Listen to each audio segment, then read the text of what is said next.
Hi అండి. మనం main cloth cut చేసుకునేటప్పుడు జాయింట్లు పడకుండా ఎలా కట్ చేసుకోవాలనేది చూద్దాము. ఫస్ట్ అయితే మనం క్లాత్ బార్డర్ వచ్చిందా లేకపోతే అంచుల దగ్గర ఇట్లాగా ప్లెయిన్ గా వచ్చిందా బ్లౌజ్ అనేది చూసుకోవాలి.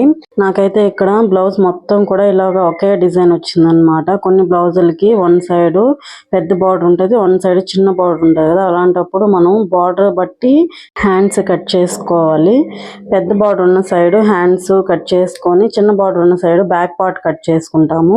ఇప్పుడైతే నాకు మొత్తం ప్లెయిన్ గా వచ్చింది కాబట్టి నేను ఇలా 2 ఫోల్డ్స్ చేసుకొని ఫస్ట్ అయితే హ్యాండ్స్ అంచుల వైపు ఉంది కదా, అంచుల వైపు అయితే హ్యాండ్స్ పెట్టుకోవాలి. ఇలా అయితే ఎక్కడ జాయింట్లు పడవన్నమాట. ఇటు సైడ్ బ్యాక్ పార్ట్ పెట్టుకున్నాను అనమాట. బ్యాక్ పార్ట్ కూడా మనకి క్లాత్ ఎటువైపు మనం పెట్టుకుంటే తక్కువ మనకి అడ్జస్ట్ అవుతుంది అటు సైడ్ పెట్టుకోవాలి. ఇలాగైతే బ్యాక్ పార్ట్ పెట్టుకున్నాను. తర్వాత ఫ్రంట్ ఇలా క్రాస్ గా పెట్టేసుకున్నాను. ఈ మిడిల్ లో హ్యాండ్స్ కి బ్యాక్ పార్ట్ కి మిడిల్ లో క్లాత్ అయితే మిగిలింది కదా, అక్కడైతే నేను క్రాస్ బెల్ట్ కట్ చేసుకుంటున్నాను అనమాట. అలా పెట్టుకున్నామంటే మనకి క్లాత్ అనేది ఎక్కడ వేస్ట్ కాదండి. నీట్ గా మనకి ఎక్కడ జాయింట్స్ అనేవి పడవన్నమాట. మనకి హ్యాండ్స్ కానీ అలాగే ఫ్రంట్ పార్ట్ కానీ ఇలాగా క్రాస్ బెల్ట్ తీసుకున్నా కానీ మనకి దేనికి జాయింట్స్ అనేవి పడవండి. చూసారు కదా ఎంత నీట్ గా వచ్చిందో.